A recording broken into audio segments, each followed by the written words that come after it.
পাপাই খুব অকলশৰীয়া অনুভৱ কৰি আছে এইকেইদিন, কাৰোক আগুৱাই নিব লাগিব। জুবিনে সেইটোৱে বিচাৰিছিলে যে ইণ্ডাষ্ট্ৰিটো কেতিয়াও ৰখি নাযাওক। সি সদায় কৈছিলে যে দৌৰি দৌৰি যাম, অসমীয়া চিনেমা চাম। কোনো এখন চিনেমা কেতিয়াও স্পষ্ট কৰি কোৱা নাছিলে। তো আমি সেইটোৱে আশা কৰোঁ। তো গাইজ এই যে যোনবিলাক কথা কৈছে মোৰ মানে অলপো হজম হোৱা নাই দেই। তাই হ'ব পাৰে যতীনদাৰ ছোৱালী, তাই হ'ব পাৰে, ঠিক আছে, তাই সৰু ছোৱালীও, বেছি ডাঙৰ ছোৱালী নহয়, কিন্তু এজন ভাল অভিনেতা।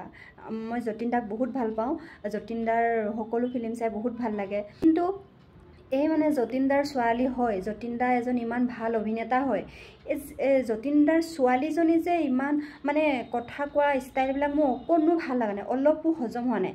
য'ত নেকি আমি জুবিন দাক আমি ইমান সন্মান কৰি আমি জাষ্টিছ ফৰ জুবিন দা লিখি আছোঁ, তাত নেকি তাই সি বস্তুটো ইউজ কৰিছে, ঠিক আছে, সি ৱৰ্ডটো ইউজ কৰিছে আৰু কৈছে জুবিন য'তে আছে ভালে থাকক, ৰজা হৈ আছে। এইবিলাক কি মানে? এই মানে মই এটাই ক'ম, এই মানে বাপেকৰ নাম পূৰা তলত ডুবাব এতিয়া।